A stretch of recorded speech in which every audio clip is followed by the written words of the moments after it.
if you think there's something more complex and ghosts have nothing to do with UFOs and have nothing to do with Bigfoot, fine, but then present your idea of why the characteristics are often so similar.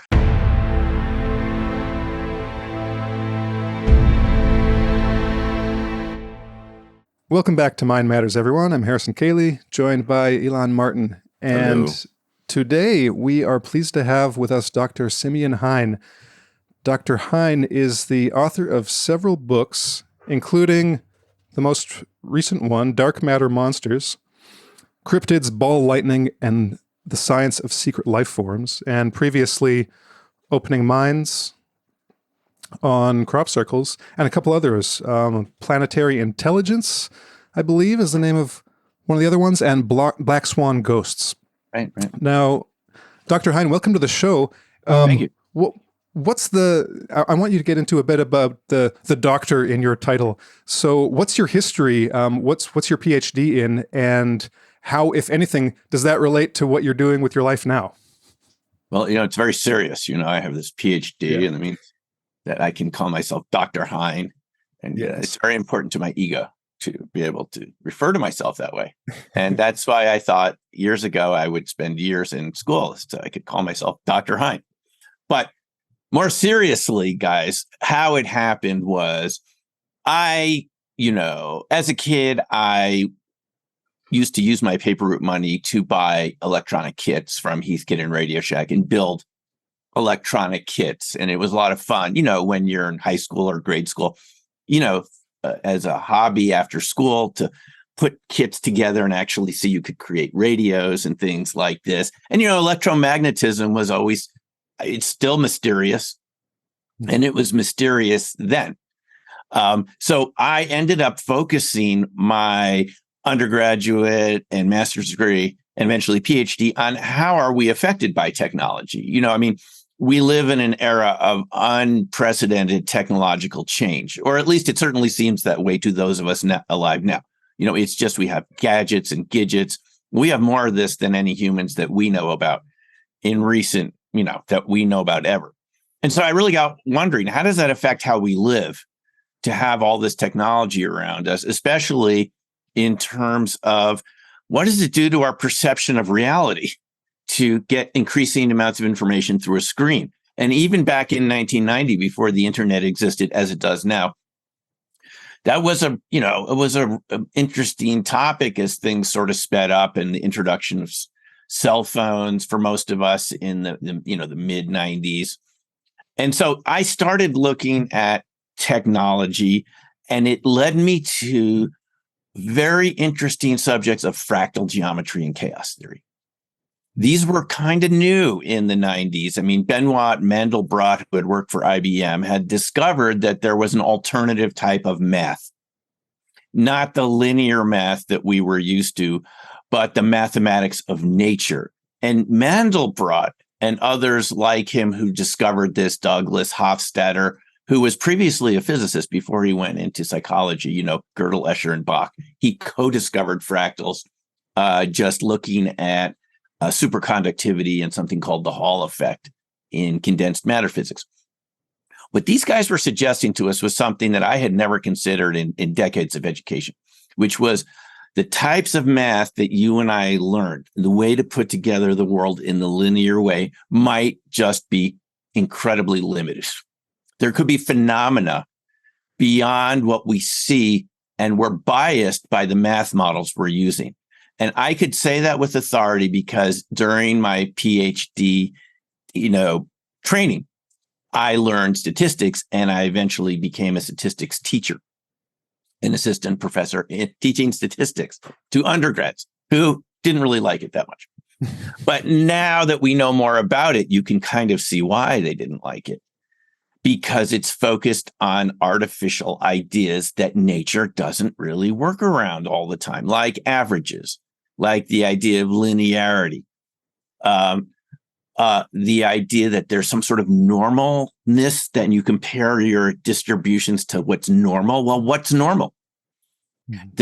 There's been a lot of criticism recently of the people that founded statistics, Pearson and others, that their idea of normalcy would almost be what we consider to be racism nowadays, like the normal white guy type thing. That's ordinary, and we compare everyone to that sort of idea. I'm quite serious. I've had a subscription to Science Magazine for 30 years now, and even Science Magazine talks about having entire buildings on college campuses renamed because they're concerned about the deeper ideas that these people had. They were eugenicists. Some of them, might have been sympathetic to Hitler, that sort of thing.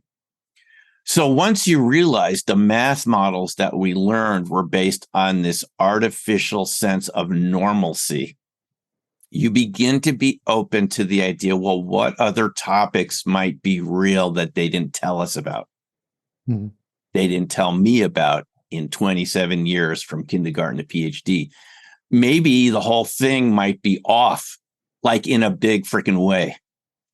I mean, and this is how science works, is you inherit certain ideas from, your predecessors, the people you studied, previous thinkers, and you could be like Copernicus and say, wait a minute, maybe we're not the center of the universe after all. And I think every academic discipline has to go through this process, this Copernican process where you think the unthinkable. You challenge what you're told by the church or Aristotle, who believed that we were literally the center of the universe. And you take someone like Copernicus, who qualitatively just looked at the orbits of planets and looked at some of the ideas and said, it just doesn't make sense. It's just simpler to say we're not the center, even if it's a huge blow to our ego. And those ideas that Copernicus suggested, back in the late 1500s, it was so controversial he couldn't publish them while he was alive. He was afraid for his life. These are ideas we now accept as obvious, and every day there are new exoplanets being discovered out there, and it seems that the universe is turning into a multiverse and just getting bigger. And we realize, well, we may be kind of cool, humans, we can do stuff. It's kind of neat. We can have conversations like this and play instruments, but maybe we're not the center of everything. That sort of rethinking of things in that big way goes through every discipline. And I think it has started to go through statistics and lots of other subjects. So where you end up with when you look at fractal geometry is that nature doesn't work according to lines. It doesn't work according to these ordinary Euclidean shapes, the Platonic solids and so forth. It has its own order. And it's actually practical to look at that. We wouldn't be even having this conversation without JPEG compression. It's based on fractal. Fractals are basically things that branch off and make smaller branches and smaller branches, like trees and cardiovascular system and, blood vessels. Anything that's alive in our physical universe has to have branching structures to, have a large volume in a finite space, like blood vessels, like lung structure, like trees and even clouds and mountain ranges. So there's another type of math that works with those fractal types of structures where you look at the dimensions of things rather than trying to make them fit a line and create artificial averages. The upshot of all this, and I know it's a long answer to your question, but this is where it led. I heard about this thing called remote viewing in 1996. There was a guy on my local radio station, Dr. Courtney Brown, and he actually was studying chaos theory. And he had written this book, Cosmic Voyage. And I read it, and it was this idea that people had this natural psychic ability. And it really challenged what I thought to be true. I mean, I hadn't heard about this anywhere in graduate school or anywhere in my education. No one had said that psychic ability is even real, let alone that the average person had this. And I was so kind of taken by this idea that maybe this could be one of the fractal types of abilities or phenomena that science hadn't told me about in graduate school, that I thought I should go take a class in it. And I did. I went to his institute in Atlanta, Georgia, as a skeptic, but open to the idea maybe this was a fractal type of phenomena. I just was open to the idea there could be a range of phenomena that didn't fit in the ordinary statistical paradigm that we've all been taught. And it led to this entire subject area of paranormal phenomena, one after the other, just like a set of dominoes, realizing, holy moly, this is it. This is the fractal dynamics that nobody taught you about in science, unless you were like in math, and it could have been an advanced math topic. In other words, what I'm saying, to put it in a nutshell, I realized there was bias in science and bias in, and they were ignoring topics. I'm not even talking paranormal topics. I'm just talking ordinary nature topics, things that we see. They were ignoring that in favor of topics that were easily publishable, that would make you look good in front of your tenure committees. You see what I'm saying? The entire system had oriented itself around a sense of normalcy for the sake of career security.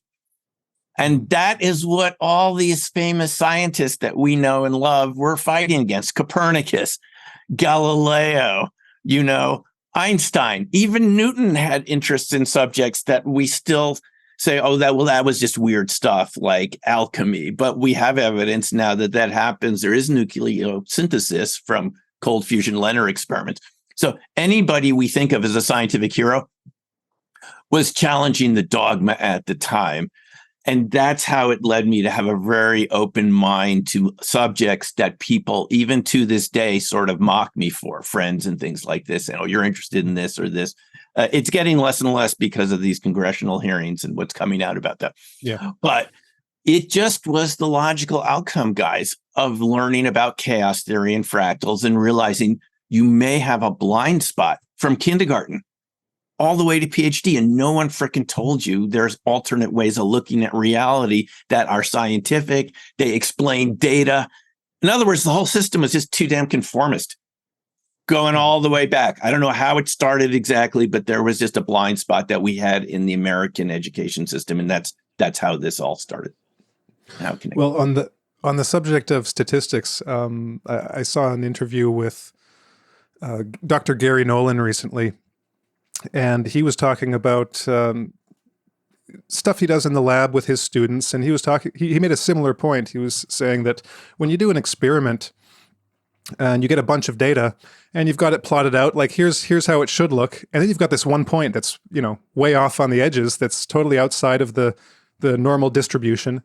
Like normally students are taught, well, just ignore that point, or look at things or take that out. We'll leave that one out. We want to just look at the real data that is the way it should be. But he was saying, no, like what he tells his students is focus on that point. Find out why that one was outside of the norm, what's going on there. And that's actually, by studying the anomalies, that's actually how he in the past and presumably some of his students as well have discovered innovative technologies and innovative science is by looking at the anomalies. He's absolutely right. So yeah, I think that's a great point. I have to comment on that. This is what bugged me too in my statistics training, and I hadn't heard that Gary had said that. We call those outliers. Yeah, outliers don't fit your regression line, and when you create your regression line, you want the data points. The more they fit that line, the more you can claim in a peer-reviewed journal article that you're going to submit to whatever journal. And it's publish or perish in academia.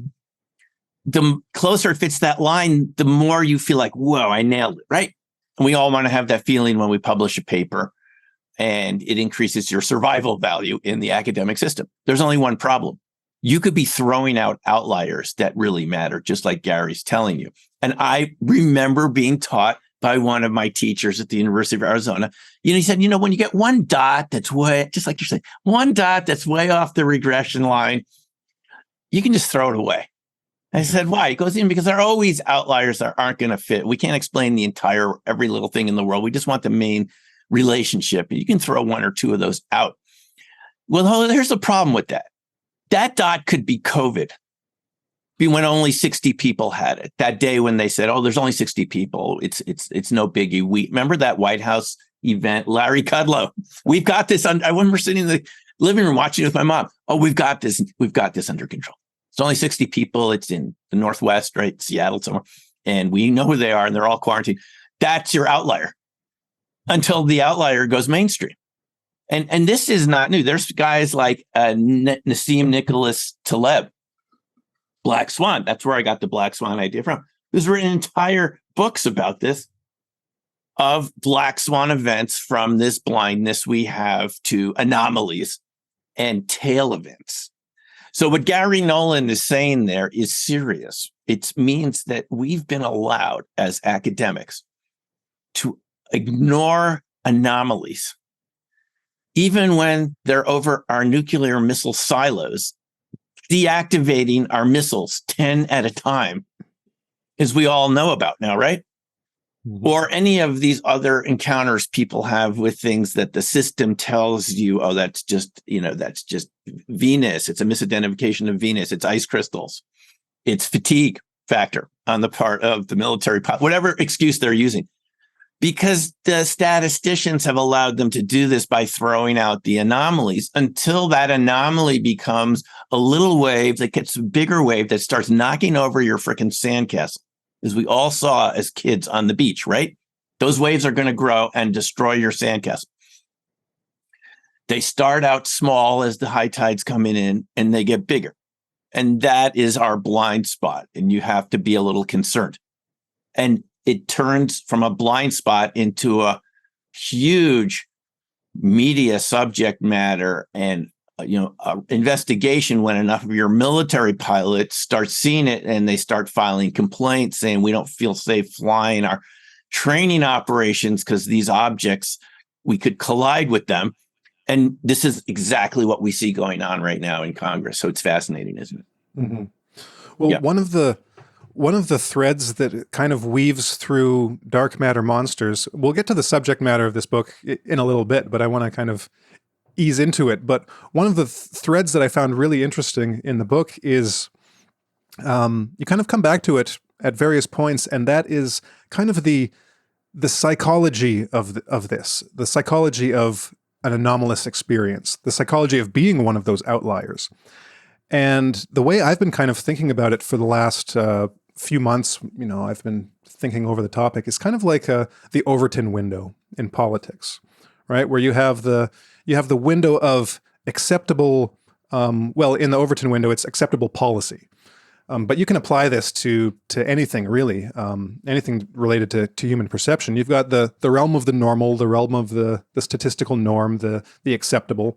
And then there are like degrees outside of that. So there's the degree, or there's then the realm of kind of acceptable controversy.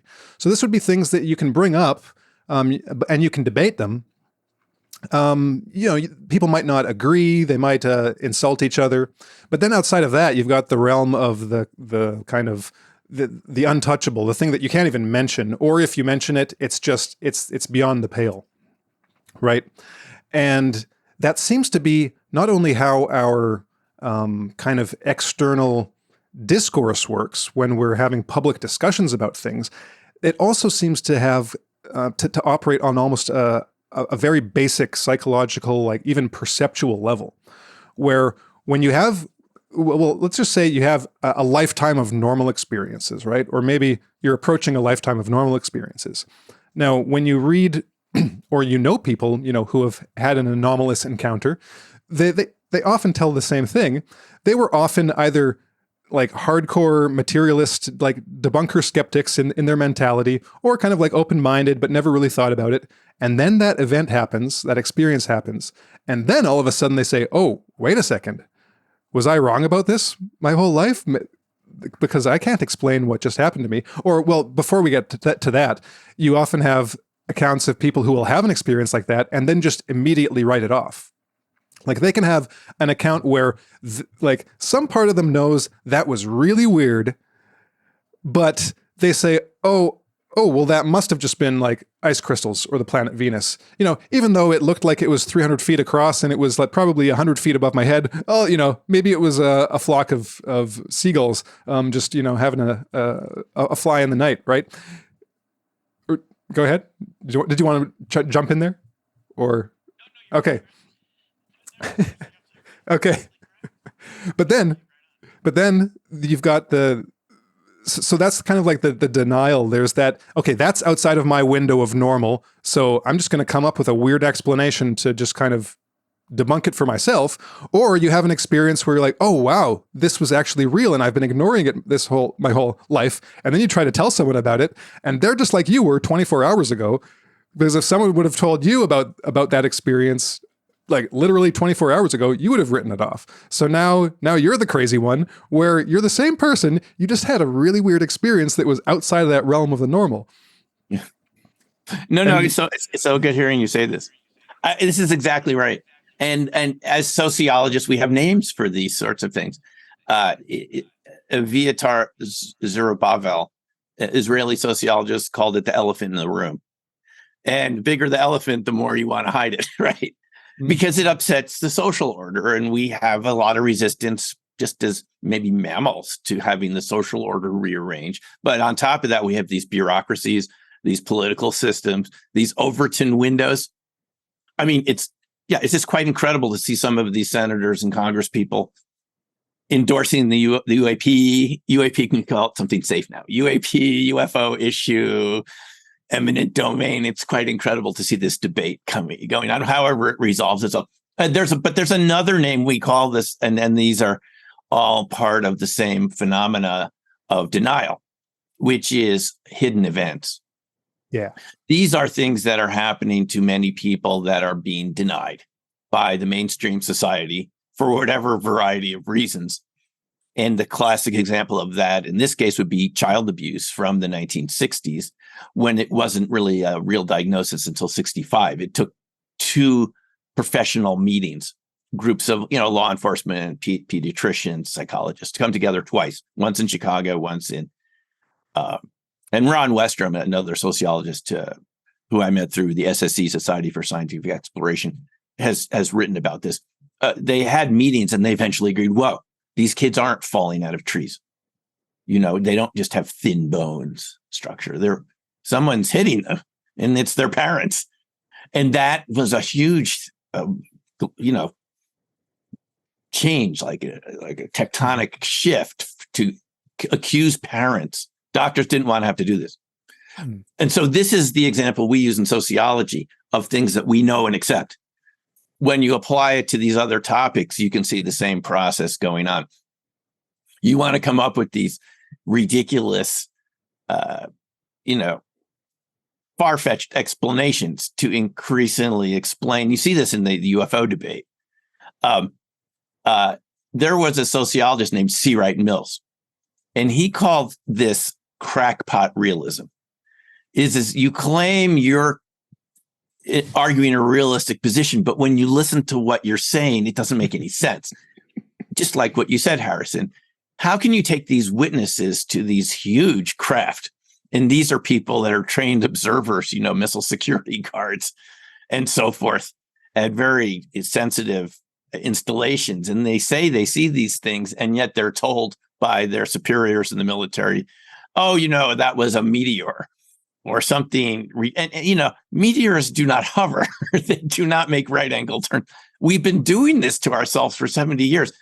It's like one hand's been hitting the other hand with a hammer. Guys, this doesn't make any sense. And it just takes decades to go through this process before the professionals get together. And it's not even people like me that sort of broke away from the academic system to do my own thing, to create my own company and to teach the things that are important to me and write books without that level of supervision. It takes those people, the Gary Nolans, who are already successful in what they do, separate from these topics, to convene, like they did a couple of weeks ago, a conference with someone from the intelligence agency, David Grush, to create a nonprofit. And then they can bring people together, and they have so much credibility between the two of them that you increasingly attract people that are willing to take a risk to look at the information. And then they sort of form an association, and all of a sudden it shifts, like you're saying. 24 hours. It can change in 24 hours, and it will. I mean, we're also connected now with all these ways we have of communicating. this could go back to my dissertation about information technology, is information could theoretically come across the transom nowadays. That would be shocking. Absolutely shocking. David Grush, I believe, has already mentioned it as much as he can without being arrested. Crash retrievals, extraterrestrial bodies, organizations within our government whose task is to locate downed extraterrestrial vehicles and get it before anyone else does, using special forces, our military special forces from, is it JSOC or something? One of these special forces commands. Yeah. Yep. And so we're in a stage where a lot of information could come forth in a very short amount of time through different social media channels, through podcasts like this. I don't know when that'll happen or if it'll ever happen, but it could, which I think the average person, not those who listen to the show or you and me, because we talk about this, but for the average person, they might find it traumatic to realize that this has been going on. Nobody told you about it. And it's like going on for decades. Some people like Stanton Friedman called it a cosmic Watergate.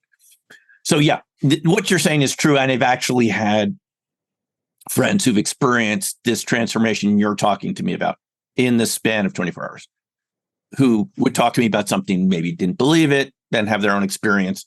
So yeah, it can shift that quickly. But one more thing I want to say about this, it's almost like it's built in to denial to have a catastrophic event. And that's really what chaos theory tells us, is that small changes can create big events. It's called the butterfly effect. Remember the butterfly effect? And these were the cool folks from Berkeley and the physics groups back then, that were interested in quantum mechanics in the 70s. You remember reading some of those books in the 70s. I read some of them, Dancing Wulai Masters. Remember that? And other books like that. That came out of like a group of physics, folks in Berkeley. I think they had a name for their group, the physics group. I think they used a Z or something like that, physics. And anyway, that produced Fred Allen Wolf and Fritz Jove Capra and people like that who wrote the Dancing, which I read in high school, saying, even back then, there's a sort of a quantum interpretation of reality. And those folks knew, and this is what chaos theory taught me, is the butterfly effect is a butterfly flapping its wings over the Amazon forest in Brazil could affect the weather, in China. That's the case. So I think Nassim Taleb, that's his whole point about some of his ideas behind black swan events.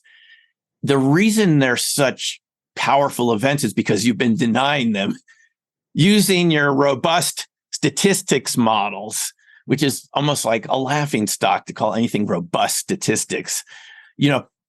So it's sort of like a self-created epidemic, a self-created catastrophe. And we all know this from our personal lives. If you're in a personal situation, relationships, people in your lives, and you deny something for too long, when you finally have to deal with it, it's all the more painful or all the more difficult because you haven't built up.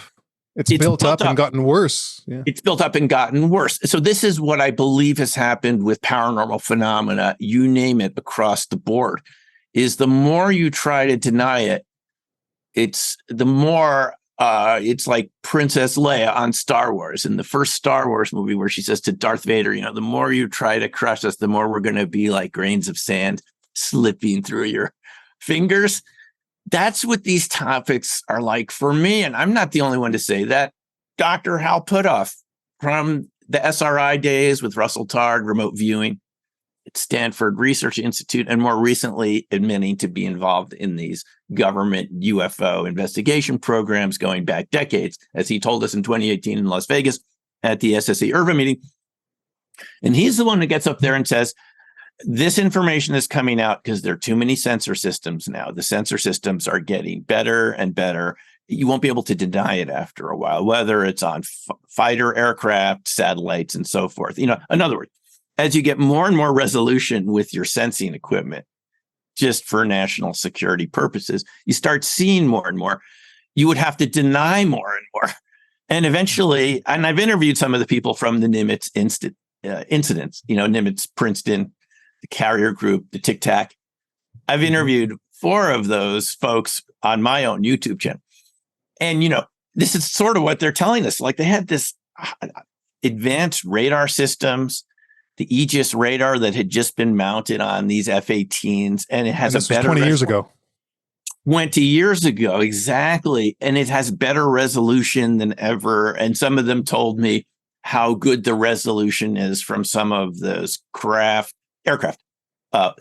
ships in the aircraft carrier group, how far away it could see. I mean, it's unbelievable how far away those things can see things. I mean, I'm just generalizing. It's something like being able to see a grapefruit at a distance of the moon. That's how good some of those. I might be exaggerating. We don't want to release any. I'm just making that up. It's just an example, but that's what we're talking about. So you can see where this is going. The technology increasingly has a higher resolution. You can see more and more. What does that mean? You're seeing more and more of reality the way it really is. It means there's objects up there and nobody knows, to my knowledge, what they are. They're seeing them, whose they are, what they are. But that wouldn't be surprising. I mean, this is what you have when you focus the Hubble Space Telescope, or now the James Webb Space Telescope. Farther, you start seeing more and more. It just seems like a natural process of science, and you're going to get institutions that exist saying, ice crystals, they want to go with these, tired explanations that have been used since Project Blue Book, flocks of geese, meteors, or they can even go into a psychological blame the victim explanation, like there's something, the pilot fatigue, or it's maybe a type of schizotypal disorder, and all these sort of fake explanations that don't deal with the data. Why? Because radar doesn't have a schizotypal disorder. It's radar. It's the most advanced radar. You just spent billions of dollars. You're putting it on you're right. You see, you're putting it on your aircraft. You can't simultaneously go to Congress, say we have the best technology ever, and then turn around when it's seen something you didn't expect and say, oh, but there's a little flaw in it too. It's misinterpreting, some temperature inversion. So this is the issue. Is again, it goes back to your original question, why I got involved with this. Reality evolves, technology evolves, our understanding. You're going to encounter phenomena that you didn't know about or nobody told you about. And for the variety of reasons, Harrison, that you just mentioned, there's going to be decades of denial around it, because humans are usually averse to being ridiculed by their neighbors and colleagues, especially their employers. They don't like the ostracism. No mammals like being ostracized. And these sorts of it's like a social immune system to deal with topics that for some reason the social system feels is threatening in some way. But it's not just that, because other societies around the world are a lot more open to this topic. I've traveled around, I've taught remote viewing in Japan, and I've talked to people all over. We're the laggards here. In a weird way, the US we're behind the 8 ball. We really lagged here. Maybe it'll fix itself. We have a good history of making progress in difficult areas, and maybe we can do this. But if you will go around the world, I mean, other governments and people are much more open about this, just to admit they don't know exactly what they're dealing with. We're the ones that for some reason want to keep it hidden in the closet, threaten witnesses who come forward. I've spoken to enough of these people who've handled materials in the course of their jobs for their Fortune 500 companies, engineers. And these are all the companies you and I know as major chemical, industrial, electrical companies. They all do work for the government. This is one of the things that's going to be coming out, I predict. They've all signed NDAs, these engineers. They were given materials and asked their teams, can you make sense of what this is? And they all told me to a T, it's extraterrestrial. I mean, there's just no other. They're just saying that because it's just way too advanced for anything we have. And then when I try to carry on the conversation, follow up, I'm told this could be extremely damaging to me if we continue the conversation. It would be better if you forgot we ever had this conversation. I've heard this many times from ordinary people.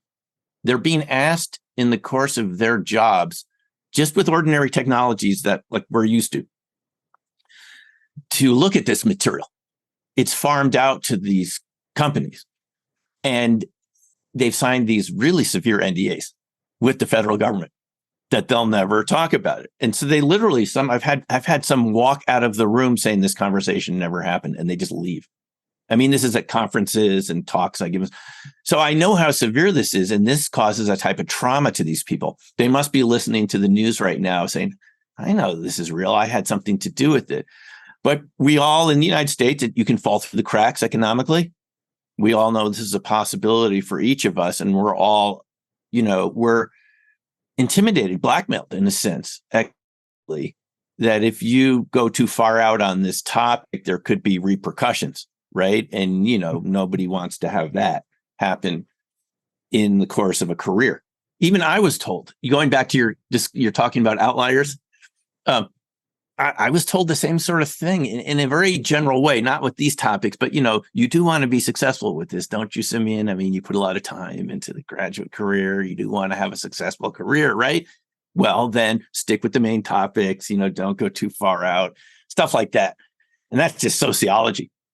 So there's just a lot of pressure to toe the line, but eventually society gets to the point where it's like, doesn't make sense. Like, this is cuckoo. Like, you got your own pilots of all stripes, civilian, military pilots. Anyone who's actually been in the military anywhere has come across this. And I've spoken to many of them, and they just say, I have two stories. One, I can't mention to you, and I can't even tell you why I can't mention it. So you never hear about that one. Some NDA was signed. And the other one said, well, this happened. This light followed us. We all looked at it on the ship. Said, this is just out of the bounds. Anyway, you get the idea. That's where we are right now. Well, I just wanted to get back to a point you made a moment ago, Simeon, because you said that there seemed to be a greater openness, at least in regards to remote viewing in other places that you could sense, as opposed to the U.S., And then you mentioned, just following that, how deeply secretive the U.S. is on these subjects, especially where it comes to exotic materials and technologies. And would you say that the U.S. has monetized and perhaps even weaponized all this technology to such an extent that there's a kind of a sick or pathological, if you will, overarching need to control this information and everything that is connected to it, even in terms of ideas? Yes, I would say so. That is exactly what's going on. And we can understand this just from the history of the Cold War. Since World War II. And I can say this, my dad was in World War II. He was at D-Day. He served in the 1st Infantry, and he landed at Omaha Beach. So we all know the consequences of some of these conflicts in the past, what could have happened, alternative historical trajectories. For whatever reasons, the perception of the Soviet threat in the 50s was so severe, it created this national security system we live under now, where the government can literally slap a gag order on your innovations and your research. They can issue a national security order if they feel that you're working on something that has national security implications. And I'm told it's been issued over 5,000 times since that legislation was created in the 50s, national security order. So there can be like these black holes of knowledge as a result of this classification. And maybe we would say overclassification. It's a debate we need to have. And Congress has to be the ones to do it. If we've overclassified all this so much, and again, if we go back to the 50s when I wasn't alive, but I do remember those drills where it was duck and cover, you hide under your desk or go down in the basement. The youngest kids would go into the basement of the elementary school. And you'd cover your heads and wait for the air raid siren to, just the test to be over. The fear back then could have been so severe that there could be a thermonuclear war, the Red Scare. The fear of that was so severe that it created this national security directives to compartmentalize information and to decide what was of national security interest and what could not be allowed to be discussed in public or worked on in public. Mm-hmm. And it seems to me what happened was, even though the Cold War gradually went away, the Soviet Union dissolved, Eastern Europe ceased to exist the way it was under the Eastern Bloc, right? That the national security architecture that was designed to make us all safe from the people that were around them, the Dr. Strangeloves of the world at the time, who felt that they were protecting us, right? That didn't dissolve because the perks of being involved in these classified programs, the gravy train was so strong that it didn't dissolve. It's like secrecy creates more secrecy, right? That it's that old Latin saying, who guards the guards? And this is the issue. It's something my dad used to say all the time, who guards the guards? So that's really the question, is who does guard the guards? And people who've been in these special access programs have told me they're over compartmentalized, even for the people working in those programs, because you could come up against some sort of technological or scientific challenge, and there's no one to talk to about it because you're not allowed to go outside the program. You can't talk about it. And you can't even talk about it to the guy at the next desk, the guy or gal at the next desk. You can't talk to them. So when you come up against a roadblock in your research, it's part of any sort of research. You can't have a discussion like we're having right now. Mm-hmm. And so it gets stovepiped and then it doesn't go anywhere. And then you have all these people and they get older and they pass on and they can't tell anybody what they knew. So it creates this scientific impasse. And it could create, again, what Hal Puthoff called the Sputnik Moment. That's what he called it at that 2018 lecture. The Sputnik Moment is what we experienced in the 50s in the US. I believe it was 1957, where the Soviets launched satellites before you even have them, because they were more advanced than we were in microelectronics. They had very good scientists over there. They've always had very good scientists over there. They were more advanced and they got ahead of us. And one day you see Sputnik going overhead and you don't have anything like that. And that's the Sputnik Moment, is they could be listening to you and you can't listen to them. So it creates this huge, research program, everything that Eisenhower did, National Defense Education Act, National Defense Transportation Act. They actually built all these highways across the US as part of this Eisenhower's National Defense Transportation Act, things like that. They could justify it from that Sputnik Moment, scared them so badly. They realized they needed to jump ahead. Well, we're creating those conditions for another Sputnik Moment by overclassifying technology. The reason the Soviets fell behind is their political system was so corrupt that, they would imprison their own scientists because they weren't towing the ideological line, right? The Andrei Sakharovs of the world, right? So you're losing your best people because they don't want to toe the ideological line. You have these political litmus tests. Well, unfortunately, it seems like the same things happened here in the US, but for economic reasons. As these people get involved with these programs, there's a lot of perks being involved with these programs, a lot of money is flowing around, but the problem is the science isn't good. So we're falling behind. And if you have other societies that are more open to this, where they're talking with each other at least internally in their own departments and their own organizations, I mean, maybe Jamaica will be the one to reverse engineer technology before we will, because we're so look at the challenges right now. There's a lot of blowback against this amendments to the National Defense Authorization Act, the NDAA, just to Chuck Schumer's eminent domain amendment, which says that any aerospace company, actually anybody, you or me, that has any technology created by NHI, non-human intelligence, has to notify, read it over, has to notify the government within 90 days that they have this material. These are people I've talked to. I'd love to make YouTube videos with them on it, but I haven't gotten any of them to come forward or even talk to me again after their incredible admissions. You have to turn it over, notify the government, and 180 days, you have to give it to the government, eminent domain. You know, the way they can seize property if they're building a highway or something, and the government can anywhere to, municipalities say, we need this property, we'll pay you fair value, and we're taking your house because it serves the public interest. Schumer wants to do this with NHI material, whatever that is. So here's the big question. If this doesn't exist, why would you even care? Why would there be any opposition to something which is just pie in the sky, ice crystals, flocks of birds, and misidentifications of Venus? Oh, don't forget swamp gas. If this is just swamp gas, why would you even spend a second opposing something about eminent domain for NHI technology? There's also a 9-member review board he wants to have appointed by the president to review the UFO historical record to see what was really going on in Roswell. All these other cases that many of us have studied, pretty carefully. So, Roswell, all these other famous crashes, Hudson Valley UFO in the 80s, where I grew up as a kid in New York. Yeah, Phoenix Lights, all this.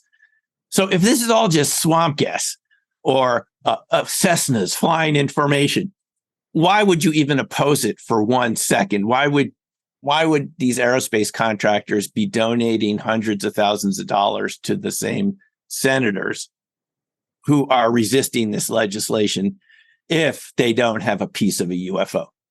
And this is where we're at right now. So I think in some ways, folks, the system has redeemed itself. I mean, we have public debate. I never would have believed growing up in New York, Chuck Schumer would have been my senator or before the congressman for the longest time, right? It's amazing that he was the one to really push forward this UFO legislation. And we know we can call it UAPs. So we don't get, mocked by our colleagues by it. But this is, so you see where this is going. We're actually having a debate. So maybe the system does work. It's working and interesting, but why oppose something that doesn't exist? You can't have it both ways. So this is, going back to your question about the technology and so forth. It's a really serious issue that people that have been involved with this it's so compartmentalized. And the penalties, I'm told, are so severe. One guy told me, if I told you about this, they would find me. This is what he said. He said, even if I hid in the deepest parts of Siberia, I'm telling you, literally said they would level Russia to get to me. Can you believe it? He handled something. This is not ordinary technology. And let's just be honest here. There are national security implications. We don't want the people that are opposed the way we live, what we call adversaries. We don't want those people getting this before we do. So I totally understand the national security parameters of this.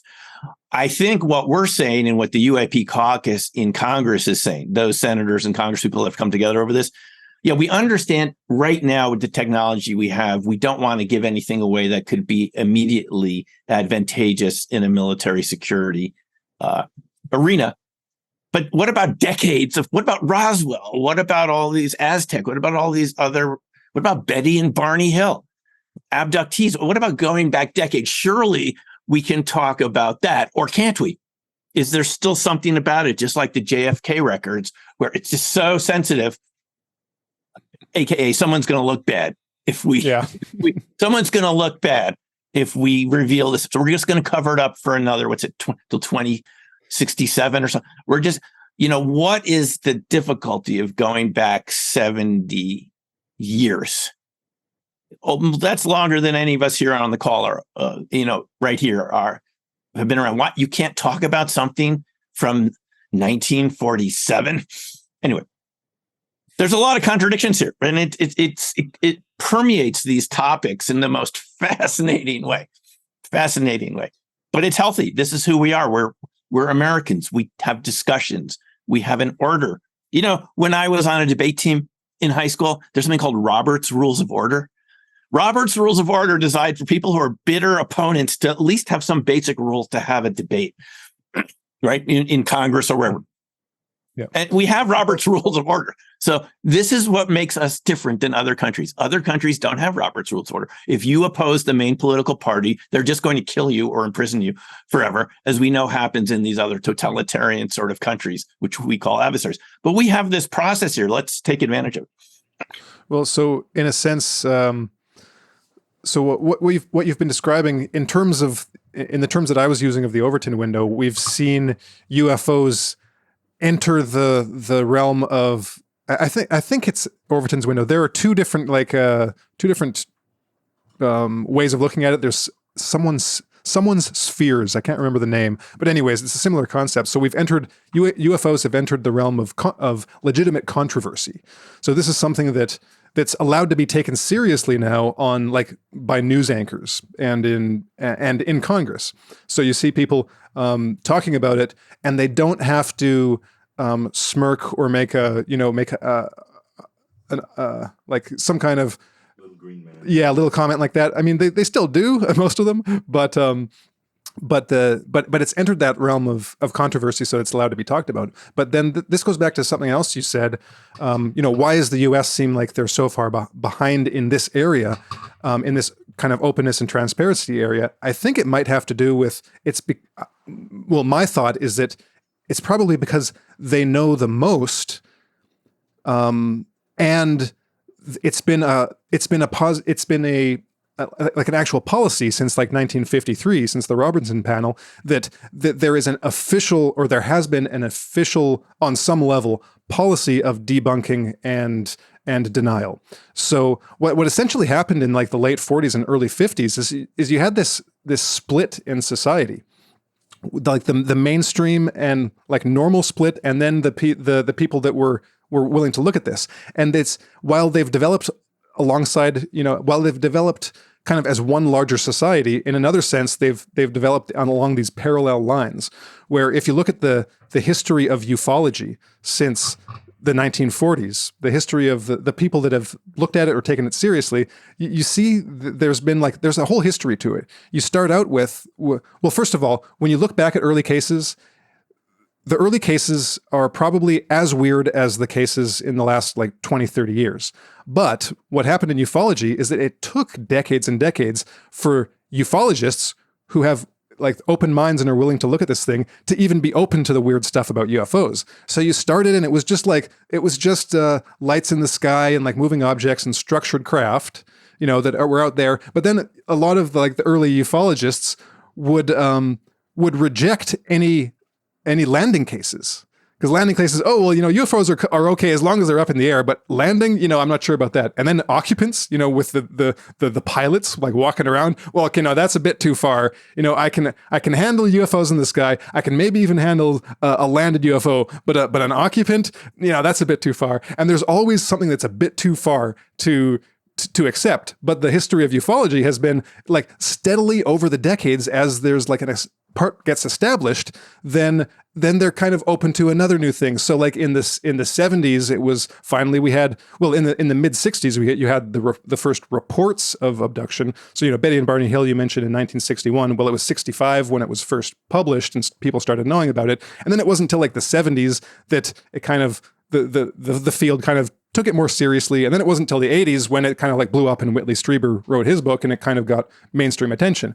And so there's all these, it's like progressive like initiations into this new reality that take place, but it's been taking place totally separately. So you have like people who are into ufology, they can accept like a whole bunch of stuff, like a whole bunch of weirdness. And then of course, you've got the hunt for the Skinwalker in 2005, where it's like that kind of, even though people had been talking about the whole range of paranormal, like weird phenomena that's associated with UFOs,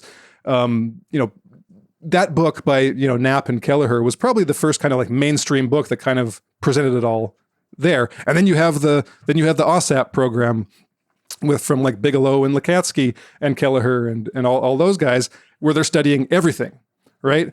So we've had these two parallel tracks, and the one was kind of like has been stuck in not even acknowledging that there is any reality to an anomalous light in the sky. So it seems to me that what's been happening over the past 6 years since 2017, when this first re-entered the mainstream debate, is that we've been kind of recapitulating ufology in the mainstream, or the history of ufology in the mainstream. So it's like someone was thinking, okay, if we want to like actually get this into the mainstream, we've already had an Overton window expansion. Like we've got an example that's actually like an experiment that's run in real time over the past 70 years. Let's just redo that in a telescope's time frame. We start with the anomalous like lights and structured craft, and then as that gets accepted, maybe we can accept that maybe these things crash, and then so my prediction is that once those things are established, then we'll get into abductions, and then we'll get into like Dogman at the Skinwalker Ranch, right? And which leads us, through the Overton windows, leads us to your most, yes, exactly. Because one more thing before I give you the floor. Exactly. Because one thing that you'll often see, like with even people who are into UFOs, it's like, okay, well, I can accept UFOs, but Bigfoot, it's like, I was one of those people, guys. I totally understand this coming at it. This is what you're saying is totally correct. Okay, it's exactly like that, but it's like that in a fractal way. We each recapitulate. Ontogeny recapitulates phylogeny. I can't remember what that means anymore. But the idea that there's this recreation process within each biological organism, and we go through these stages in the embryo where we resemble chickens, and then different animals, and we finally look like humans because it's the same sort of instruction code. We each have to go through this process. When my remote viewing class, one of the last ones I taught before COVID, I had 4 women in my class here in Boulder at this office complex I use. They invited me to the Bailey Sasquatch Outpost, which is just about an hour and 15 minutes away, and I turned them down. I even Bigfoot for me, even though so many of my students in Colorado had talked about encounters over decades, here and there. You go out to lunch and it would like be, what? I mean, I didn't know how to make sense of it. Even when they'd have a Bigfoot lecturer at UFO conferences, and it wasn't Stan Gordon, he was lecturing about Kecksburg at these UFO conferences, Kecksburg 65 crash. There was a part of my mind that said, why is a Bigfoot lecturer at a UFO conference? So that's my own narrow-mindedness, right? I mean, we can't just jump to these other outer realms, the Twilight Zone aspect of it, too quickly, because what happens to your mind is it starts getting really confused really quickly. I know as someone who's experienced that, there's a weight of evidence that builds up, at least for me it did. And it's talking to people at conferences, people in your remote viewing classes, people at your lectures who come up to you and tell you things, right? Different programs they've been in. It happened to me even learning remote viewing in years ago at Farsight. There were people there who had worked with NASA who talked about a cover-up, who talked about seeing structures on the moon in the course of their work with film, NASA film, things like that. Shuttle astronauts who talked about there being, some sort of alternative space program, things like this. It takes a while for all of us to sink in. It's even slower for bureaucracies and organizations, which are made up of people, but they have their own dynamics. If you take what you're saying and you just look one book, Stan Gordon, I've interviewed him twice, most recently last October. He's been doing this since 1959. He was the telephone receptionist for the Westinghouse informal, the guys that would meet after work at Westinghouse in Pittsburgh, including Stan Friedman. And he was the kid who agreed to be the phone receptionist for these calls. He said the phone hasn't stopped ringing since 1959. His phone, his UFO hotline. He wasn't looking for Bigfoot. He was a UFO receptionist for this informal group of engineers that were interested in subjects. Perhaps some of them, like Stanton, had worked on projects. So they knew a little about what was going on. He said the first Bigfoot report coming in with UFOs happened in 1965. And I would have been one of these people even a number of years ago that would have questioned that, thinking, well, as people often ask me, well, UFOs are these advanced space technology and Bigfoot are these primitive relic primates. Why would they have anything to do with each other, right? And I think my mind was sort of working along those lines until you start talking to witnesses and you realize that those paradigms just don't make sense. First of all, you talk to someone like Jacques Vallée, and he will tell you these UFOs are not metal spacecraft with little guys in them that came from another planet. It's something deeper than that. Why? Because the people start having experiences before the sighting, remote viewing type experiences, telepathic type experiences. Things start happening around the home before the sighting. And then after the sighting, they're left with abilities sometimes that they didn't have before. Things have changed. So there's another, maybe call it multidimensional component to it that just doesn't fit a structural object. And then when you take something like Bigfoot, obviously, you start looking at the evidence. And as you saw in A Flash of Beauty, Paranormal Bigfoot, and this is what started happening to me. You go to a conference at Bailey or something, Sasquatch Outpost, and you hear things that don't fit the paradigm that you were led to believe, even by people that you heard being interviewed by Art Bell on Coast to Coast, who would say, well, it's just this very rare ape, it's a very rare primate, came over the Bering Straits, and there's just some of them left over from, not at all. They orbs, invisibility. Anyone who's been involved with this, or you immediately start hearing this from witnesses, and you hear that the mainstream reporting organizations have edited out those aspects of their reports. So Harrison, just like you're saying, Harrison, I mean, even within these disciplines, and it's partly because there's an economic component, and I'm not saying that's wrong. Anyone who puts on conferences has to recoup their costs, right? Or you won't be doing conferences very long. So you do need to fill the seats. But these organizers are in a double bind. They do love these subjects, but there's an economic component to not wanting to alienate your audience, or even going farther, telling them what they want to hear. Well, you did go a lot farther with your book. And there are a couple of things that are so interesting about it to me. We're talking about dark matter monsters. And that is that it wasn't only a book about all the really super strange phenomena surrounded by Bigfoot encounters and sightings, which I had very little knowledge of up until reading most of your book.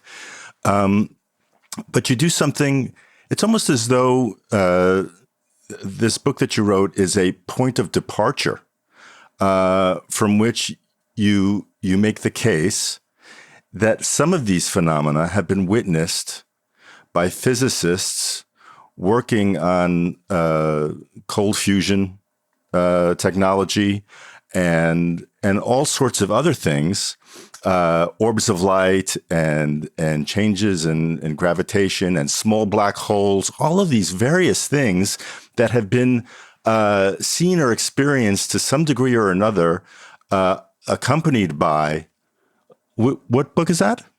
If you could hold that up Takeaki again? Matsumoto Steps to the Discovery of Electronuclear Collapse. Just a perfect example of what you're talking about. Yes, and someone you quote quite a lot of in your book. So you do those two things in this book. You establish all of this really strange phenomena around the Bigfoot that was totally new to me. But you also you also bridge it for your audience. You bridge it. You bridge the phenomena to cutting edge science and phenomena surrounding science that we know that physicists are working on. And so you're saying, in effect, there's something there. There is a scientific reality to the Bigfoot, or something that might be explained if we were more advanced in science and we're studying this with greater depth. And it doesn't have to be relegated to the realm of folklore or so-called paranormal phenomena or urban legend. So what can you tell us? What can you say so far has been like one of the most, or a few of the most compelling things that modern cutting edge science has in common with in explaining the Bigfoot phenomena? No, it's a really good question. What was your first name again? Elon.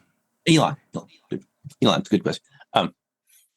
No, it's a really good question, Elon, because these things come together because if you're researching these areas, you start to see these parallels between these phenomena.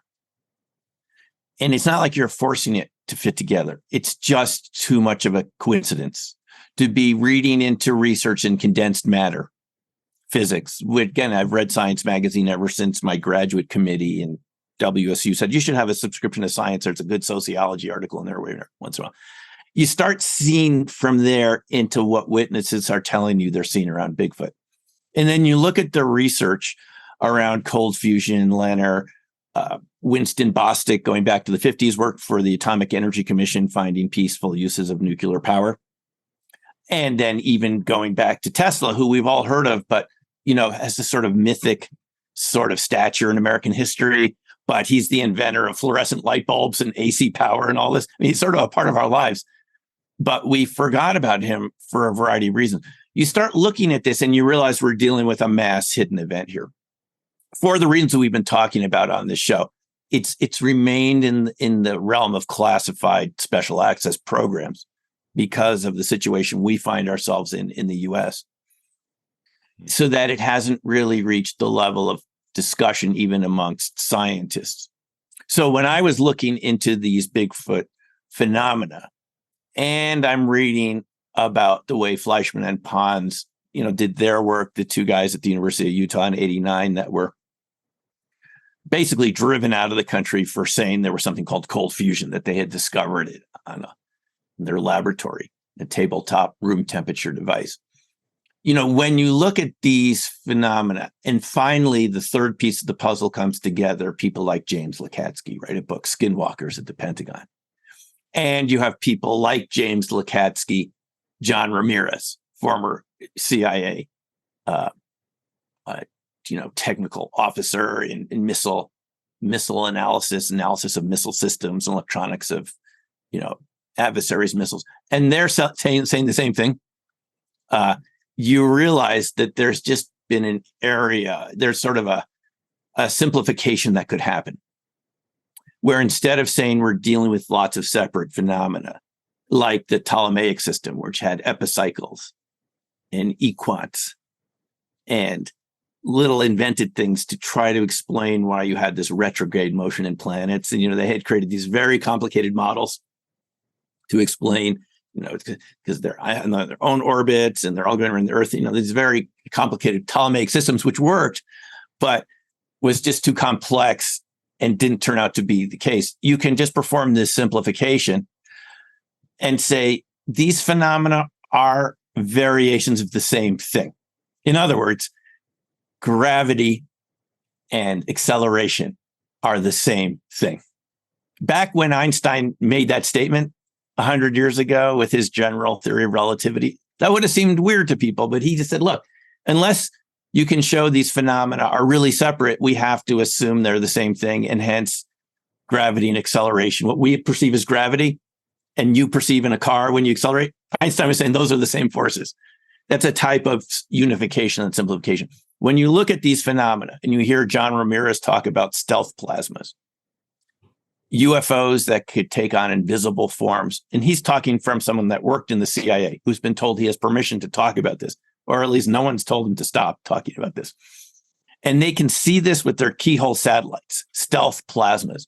And you read about James Lakatsky and some of the people at Skinwalker Ranch encountering these black orbs that generated these strange feelings of fear and strange electromagnetic effects. And then you look at some of the researchers in cold fusion and what's now called low energy nuclear reaction, because it's not literally cold fusion, but I mean, something like that, but it wasn't quite the way we had thought about it. And people who did the unification, it wasn't me who did it. It's people like this saying, you know what we call cold fusion, Leonard, is actually microball lightning. And he had the video of this in his lab, of these microball lightnings moving around the cracks of these cold fusion experiments. And you have someone like Matsumoto saying, all this is a type of gravitational collapse caused by electromagnetic attraction. And it creates, voila, ball lightning, micro ball lightning, space-time distortions, nucleosynthesis, and other really sort of odd things that you could ignore and say, that's just weird. It's an outlier, Harrison. But people like Matsumoto did a type of unification that Einstein did with E equals mc squared, basically. He's saying these aren't all separate phenomena. Earth lights, orbs, ball lightning is the same at the macroscopic scale as it is on the microscopic scale. Once you start looking at the so-called paranormal phenomena, for lack of a better word, and you see these things happening around UFOs, right? And Harrison, you were talking about the gradual evolution of UFOs. Remember that 1973 report from one of those UFO organizations, Year of the Humanoids? Remember that? I've read through that with fascination many times. It was one of these nightcap publications where there was this wave in 73. Stan Gordon talked about it. It hit Western Pennsylvania. Waves of Bigfoot being seen around UFOs. It was across the country for whatever reasons. And you hear about these waves of humanoids and so forth. You start looking at the phenomena people experience there. Their watches stop working. Cars stall. Missing time, right? And you see these happening around Bigfoot witnesses. And I see it happening around crop circles, which is something I got involved with purely out of doing remote viewing. You want to go visit the target site that you had the session on. What is it? You go over there to the UK and you start seeing battery camera failure of electronics, orbs, missing time, right? And then you look at these cold fusion researchers and they say, it erased my credit card. The little reactor erased my credit cards. There were some oddities around the reactor we couldn't quite describe. And you finally dig and you read people like Shakparanov, a Russian researcher who said that this is one of the best, that these cold fusion reactors are inherently blurry. You can't photograph them because there's an oscillating permittivity, which affects speed of light. Permittivity being the sort of an electrical constant of free space. Different materials have different permittivity, more conductors versus insulators. You kind of get the idea. Well, Shakparanov said that cold fusion reactors, because of the ball lightning in there, and other people like Ken Shoulders, Hal Puthoff's colleagues, talked about this too. When you start seeing them say that it has oscillating permittivity, which means oscillating speed of light, which means you always get a double image when you take a picture of the laboratory produced apparatus, the ball lightning in the labs and so forth. And they start talking about black ball lightning in the lab. And you hear Lakatsky talking about these dark orbs, and you're looking at Shakparanov's photographs, and he's got these dark orbs lab produced. You just have to wonder, and I'm the first to admit, maybe there's another explanation. Are we all talking about the same thing, which is fundamental shifts in the structure of space-time based on collapsed electronuclear collapse? In other words, the cold fusion people, again, so much resistance to it. The structure of space-time isn't as solid as we thought it was. There could be variable permittivity. And you hear Hal Puthoff talking about this, and others talking about this idea of variable permittivity. And you have the Leonard researchers, Ken Shoulders, and others talking about this variable, Takeaki Matsumoto and all the Russian scientific community. And they're all talking about the same thing. And you see some of them talking about UFOs and other effects in and around the lab. And then you even go back to the remote viewing program. One of the early books was Remote Viewers by Jim Schnabel. Mm-hmm. One of the first books that came out about the remote viewing program. And what's he talking about in that book? Strange effects in the lab while Uri Geller was around. Cryptids showing up in some of the researchers' homes. Other strange events you're probably familiar with around that remote viewing group. Even seeing small UFOs flying around Lawrence Livermore Laboratory. It's just natural for my type of mind, from my background, just to say, maybe these aren't all separate phenomena after all. Mm-hmm. Maybe there's some fundamental commonality. And I think it was Kutkin and Renner in their two books, Where the Footprints End. that might have gotten me going in this direction, right? Two great books. They wrote volumes 1 and 2 about the weird effects around Bigfoot. For me, having seen cameras and batteries fail around crop circles repeatedly, even man-made ones, like lab-produced crop circles, where we get permission of the farmer, get out our stomping boards and just make some spirals. To see the same effects around what the Bigfoot witnesses right in the Colorado area were telling me, that their iPhones would die, they couldn't start their cars around the Bigfoot sounds, even if they hadn't seen them very well, just hearing the sounds, and then all of a sudden the equipment starts going out, the strange sulfur smells, which is, by the way, seen in some of these cold fusion experiments. You're just looking at this and you're saying, you got Katsky coming out and Ramirez, to the stars. And you're saying that there's fundamental similarities across Elon. There's fundamental similarities across these phenomena. Maybe just like Matsumoto, maybe they're the same thing at different scales. And that's how you get there. And you start looking at more evidence. And as a good scientist, you say, maybe I'm wrong. What's the counter evidence to my point of view? And you start actually trying to see if you can knock your own theory, just to be honest about it. So far, I haven't been able to do it. It's been 1.5 years since I wrote Dark Matter Monsters, and thanks for mentioning it. It's been in the top 5 in electromagnetism for 1.5 years on Amazon for 1.5 years. Wow. You look at it right now. Today it was yesterday was number 2, right next to books about Maxwell's equations and ham radio and Tesla and basic electromagnetics. And there's a book about Bigfoot. It's quite amusing to me every day to see this, and rewarding. But, I've looked to see, could I have been wrong about this electromagnetic theory? Someone that experimented with shortwave radio, and I think that's what I have in common with Gary Nolan. He had a paper route. I had a paper. He was in Connecticut. I was in New York. He had a sighting. I had a sighting with my mom when I was 13 in the Everglades of something that was really strange overhead. And Gary Nolan had some experience with that. So we have something in common there. But, to me, it was the most surprising idea as someone who grew up listening to Coast, to imagine that Bigfoot is actually an electromagnetic creature, non-ordinary electromagnetic creature, which would explain the gliding. The people see them almost like doing a Michael Jackson moonwalk.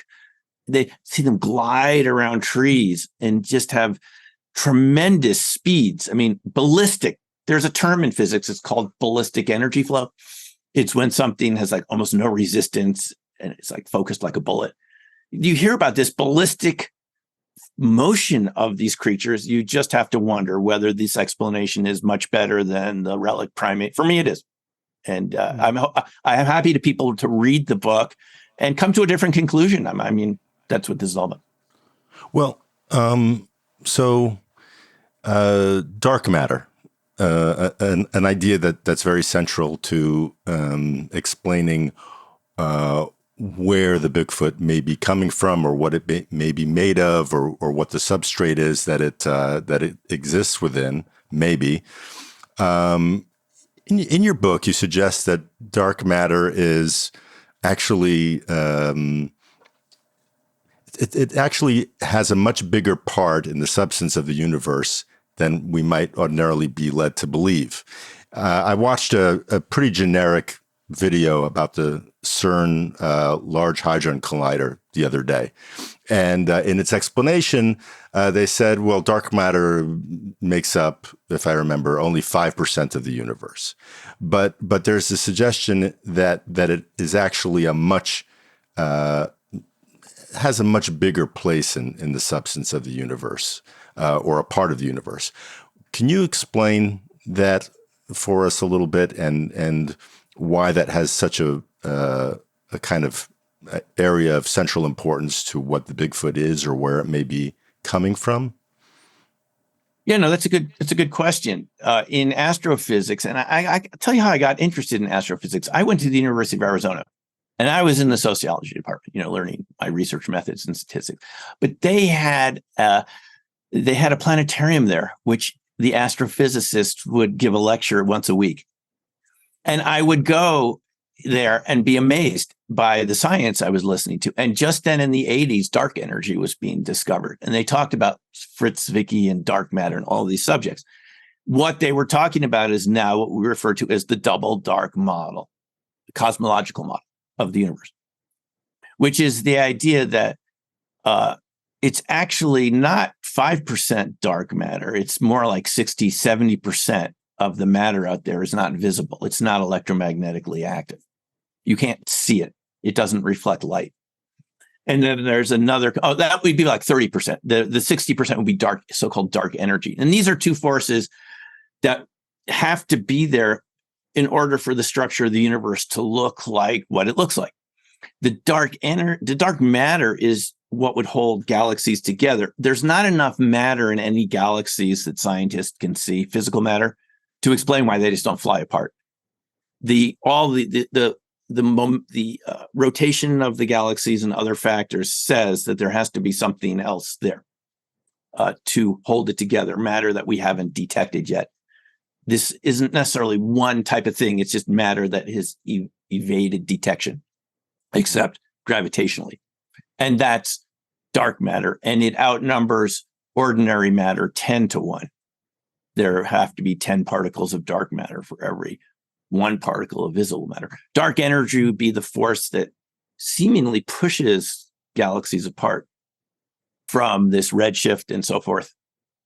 And that's observable. Now, there are counter explanations to both of these. There's in dark matter, there's something called modified Newtonian dynamics.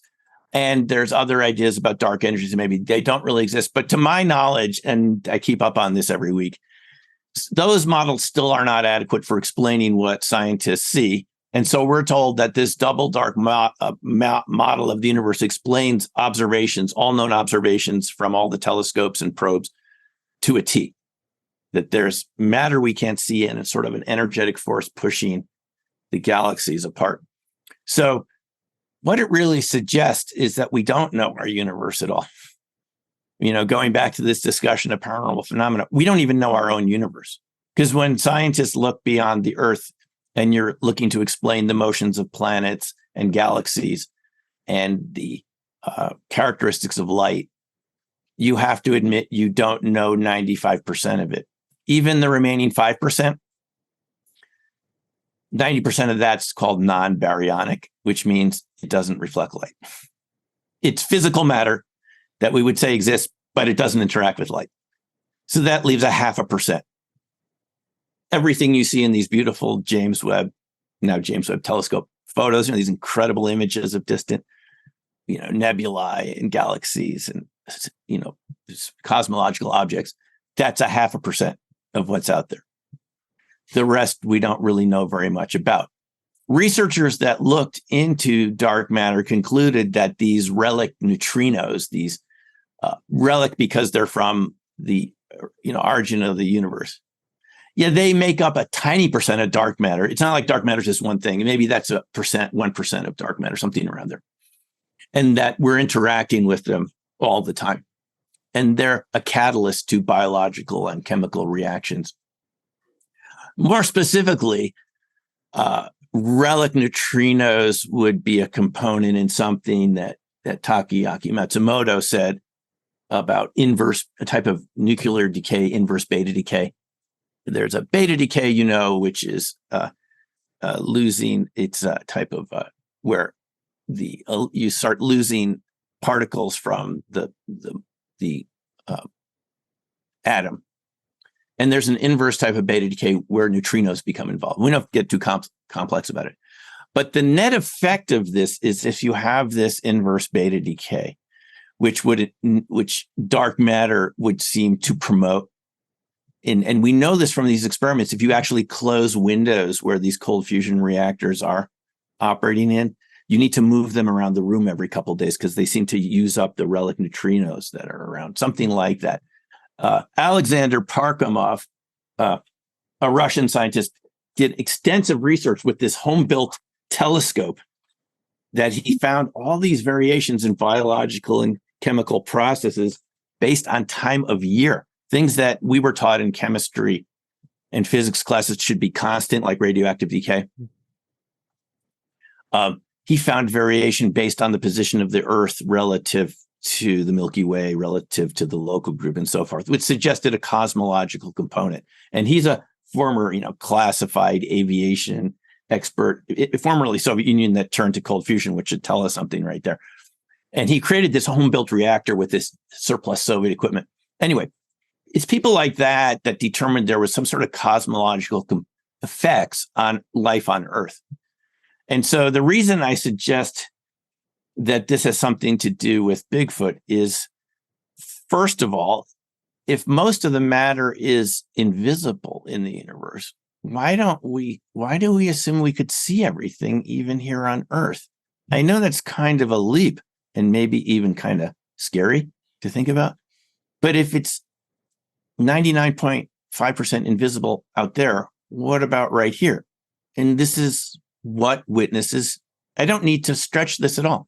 I just spoke to a witness up in Montana at the Kalispell conference, the Montana Mystery Con, just 2 months ago, who told me this was the first conference this person had ever been to in their entire life. And I asked them why. And they said they had seen, as a teenager on their grandparents' property in north of Missoula, they had literally, the dog had seen it first and was pointing at it, a small Sasquatch type creature literally wink out in front of their eyes as it didn't move. It just pixelated, as she's put it, digitized. And I've heard this from other researchers and witnesses. It's there, and you just see it sort of turn into kind of a shimmery effect, like the predator effect. Again, Harrison, you mentioned Knapp and Carol Keller's book, Hunt for the Skinwalker. Several episodes in that book where the rancher saw what you could only describe as a sort of semi-transparent or mostly transparent creature moving along. There was that case where it moves along in the river and the person's driving along and the guy comes out to visit and something comes out from the tree line and knocks him down on the ground. They saw it and it runs back to the tree line. Things like, well, here I'm just up at a conference. Someone says, I just decided to come to a Bigfoot first time in my life. And I had this experience. This is what you see in A Flash of Beauty, Paranormal Bigfoot. Yeah. So Elon, to kind of go back to your question in my long-winded way, but I just want to get all the facts down. It just seems that there's a close parallel to what we call dark matter and the descriptions of cryptids that we have, even from law enforcement officers who see them go invisible in front of their patrol cars. Now, I know for the average person, this is not what you were taught in grade school, that this is real, but this is, again, going back to hidden events. This is what we're talking about, witnesses telling us they see. Mm-hmm. And I don't mean for this to be scary for people. I'm not trying to frighten people. It's the last thing I want to do, but this is reality. It suggests that there's types of creatures. I don't know if they're animals. Some of them, Bigfoot seems awfully human, that have an invisibility cloaking factor. And I think we could see why we wouldn't hear about this. This is probably has national security implications, which is probably one of the reasons why OSAP was out at Skinwalker to begin with, right? Is that they realized, like we've been talking about here, that UFOs have other aspects to them. They're not just, metal ships hovering in the sky. There is a terrestrial component. They go to Skinwalker, they discover these invisible types of life forms. And of course, this is what witnesses say they've seen. Going back to your point, Harrison, it's sort of this gradual evolution, even for people that study this, to accept this. But I think that the evidence is quite clear. Is when you go out of your home, there can be these cryptids around everywhere except pretty much urban areas, but they've been seen there too. And for the vast majority of time, it seems they don't interact with us. That's what it seems like based on my reading of the situation, though I could be wrong. And occasionally people see them, and occasionally they're forms that could cause some alarm. You mentioned Dogman and so forth. We know why we don't talk about this. There's something I wrote about in Black Swan Ghosts called the social danger zone. It's another sociological concept. Another word for it is reputation trap, which is that most professionals don't want to be associated with topics that would give anyone an avenue to attack their professional credibility, because professionals, even people like me with higher degrees and so, you've put so much time into the subject that you don't want anything coming along questioning your credibility, making it look like you're not completely competent. And we know this happens to people. again, Harrison, going back to your point about mockery and stigmatization of people associated with these topics, there are some people that call it weaponization of stigma when it's a government disinformation program. Something that Richard Doty told me in his interview at the Laughlin conference on my YouTube channel. He talked about being involved in Air Force disinformation programs. He apologized for it, but said, look, that's what my job was back then. We felt like we were protecting, classified aeronautic technology. So we had actors go to these witnesses' homes to pretend to be. This is literally what he said. He's on that show several times a night, Disclosure Tonight, the podcast on YouTube. He talks about it. They would send actors to witnesses' homes to pretend to be investigators to get the evidence and not bring it back. Stuff like this. And other techniques they used to pay journalists in brown bags of bills, a couple $1,000 to write a story that the Air Force wanted written their way, to spin it a certain way.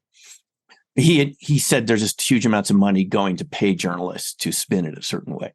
This is going back to what we were talking about at the beginning of the show. So in any case, I think the data shows us that that dark matter may not just be something, and I've done some research in this. There was this idea that it's like, if you look at, like you were talking about CERN, it's like something far away out there in the solar system. Maybe there's one particle for every million particles. Don't worry about it. But the more research I did into dark matter and dark energy, by the way, I started reading that this is before I knew about Parkhomov or even Matsumoto.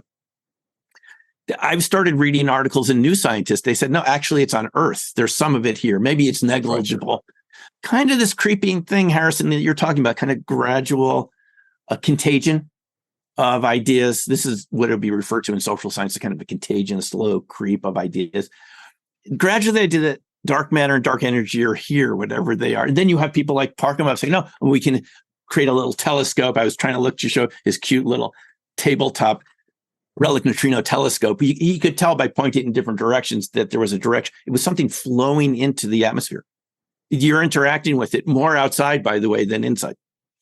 And you started seeing, people had done research for this for decades. New Scientist never wrote about Parkhomov, but here's this top level former Soviet scientist writing about dark matter. So Elon, this is how I got into it. And it only makes sense given that these relic neutrinos are associated with the creation of coherent matter, which is micro ball lightning, cold fusion, LENR, what Ken Shoulders called charge clusters, exotic vacuum objects, or just think about it as like static electricity, organized static electricity. This is what we're talking about.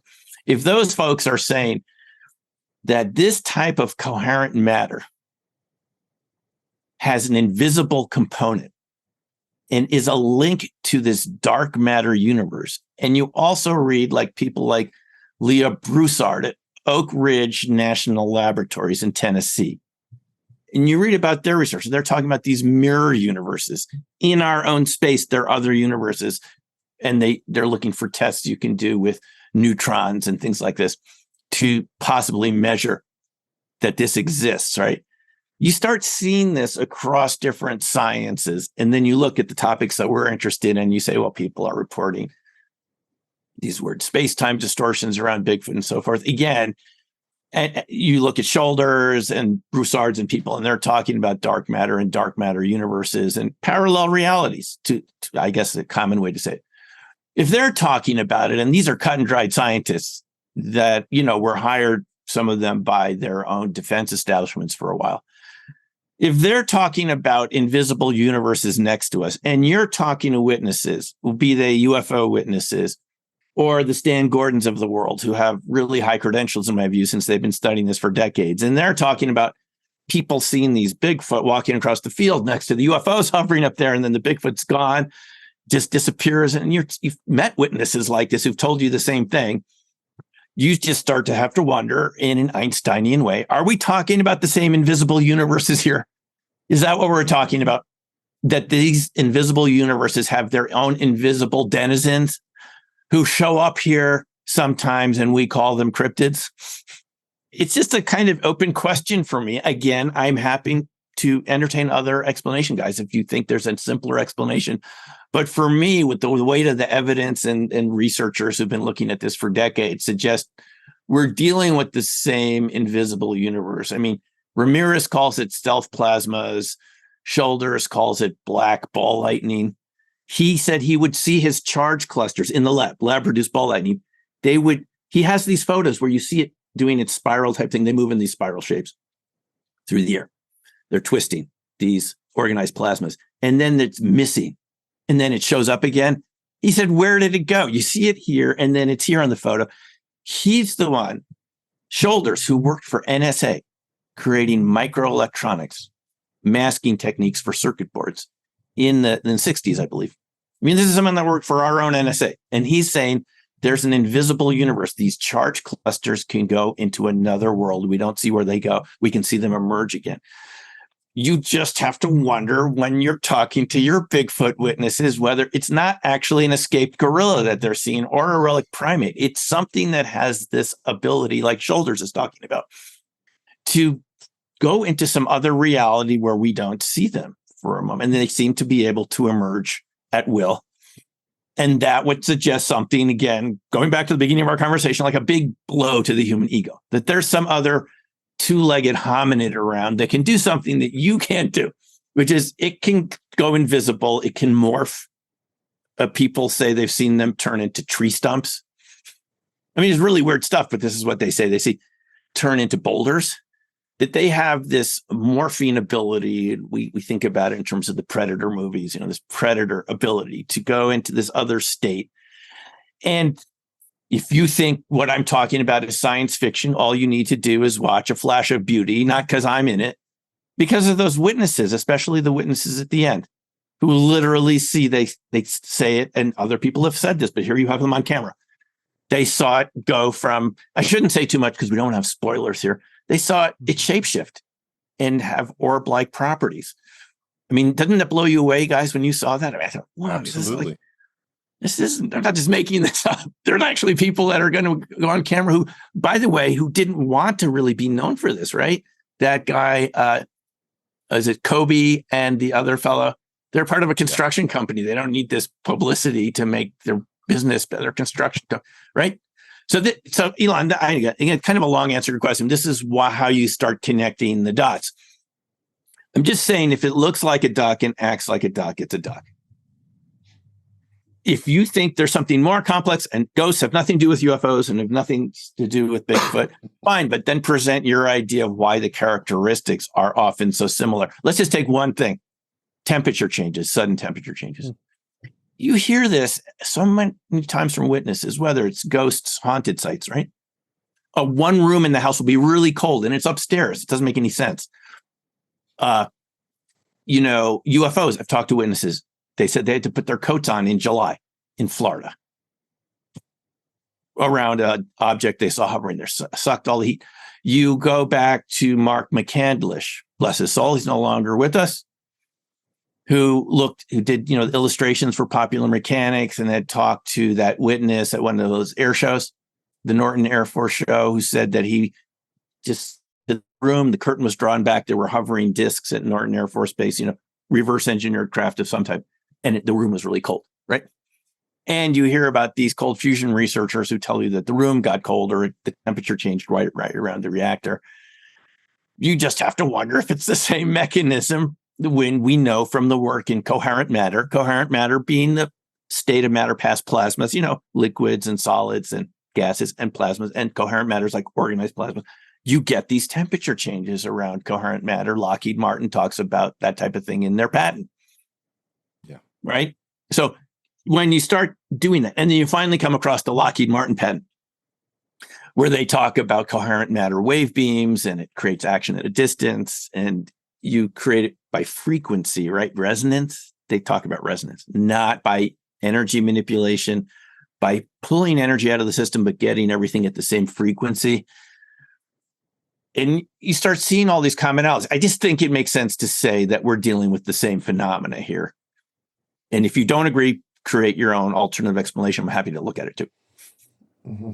Well, Simeon, I think you've got to go pretty quick, right? Do you have time for maybe just a a few more let's minutes? do a few more. Yeah, I think Okay. we've opened up a big subject here. Yeah. We only need a few more minutes here. Ask Well- away. I know my answers are kind of long, but there's just so much research that went into all this. Well, I just wanted to, like you said, there's so many different pieces of this puzzle that kind of we can talk about or put together. But I wanted to maybe reading your book, like a picture kind of formed in my mind, and I want to just kind of like share that and maybe use.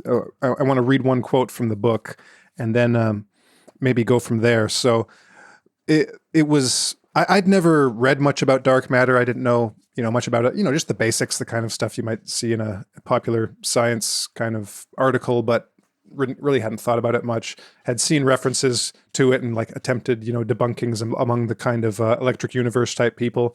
But the idea that there's a matter that only interacts gravitationally was very interesting, because like you said, like the direction my mind was going was this kind of like multiverse type, or not even necessarily multiverse in the kind of traditional like what Hugh Everett kind of many worlds interpretation of quantum physics. Not necessarily that direction, but just this idea of alternate like invisible dimensions or hyperdimensions that I thought, oh well, yeah, if there is matter in potential alternate, realities that might be right next to ours, so to speak, maybe they interact. Maybe the only interaction there is gravitational.